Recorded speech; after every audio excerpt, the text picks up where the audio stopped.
আমাদের বাংলাদেশে আমাদের আসলে বিগত আমাদের 40 বছরের একটি দাবি রয়েছে যে বাংলাদেশে একটি সুস্পষ্ট একটি ব্যাংক্রাপসি আইন দরকার। আপনি যদি আমেরিকাতে দেখেন, ওইসিডি দেশগুলোতে দেখেন, ইউকে, ইউরোপিয়ান ইকোনমি গুলোতে দেখেন, এমনকি আমাদের প্রতিবেশী দেশগুলো রয়েছে ইন্ডিয়াতে, আপনি চায়নাতে যদি দেশগুলোতে দেখেন, সেখানে কিন্তু একদম একদম সুস্পষ্ট একটি ব্যাংক্রাপসি ল রয়েছে। অনেক ব্যবসায়ী রয়েছে যারা কিন্তু অনিচ্ছাকৃত ভাবে কিন্তু ঋণ খেলাপি হচ্ছে।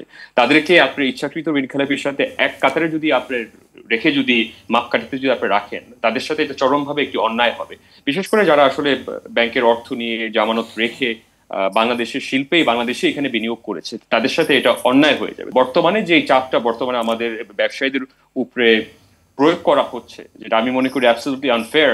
আপনি যদি গুড প্র্যাকটিসেস যদি সঠিকভাবে যদি আপনি তাদেরকে ভালো ভালো ব্যবসায়ীদের যদি আপনি সঠিকভাবে মূল্যায়ন না করতে পারেন, আপনার জেলা পর্যায়ে যদি আবারও যদি বেকারত্বের একটি প্রকোপ অবস্থান বিরাজ করে, তাহলে কিন্তু ভবিষ্যতে একটা নির্বাচনের মৌসুম আসছে।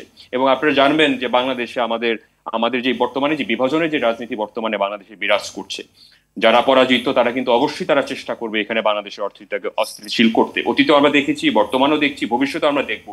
এটা অ্যাবসলিউটলি উইদাউট ডাউট। কিন্তু বলির পাঠা কিন্তু হবে কিন্তু আমাদের সাধারণ ব্যবসায়ী। সাধারণ মানুষ। এবং জি, তো আমাদের আমাদের সর্বপ্রথম এক্সচেঞ্জ রেট স্টেবিলিটিটা আপনার নিশ্চিত করতে হবে, আপনার মূল্যস্ফীতি নিয়ন্ত্রণ করতে হবে, এবং আপনার পলিটিক্যাল স্টেবিলিটি দিতে হবে, আইনের শাসন আপনার প্রতিষ্ঠিত করতে হবে।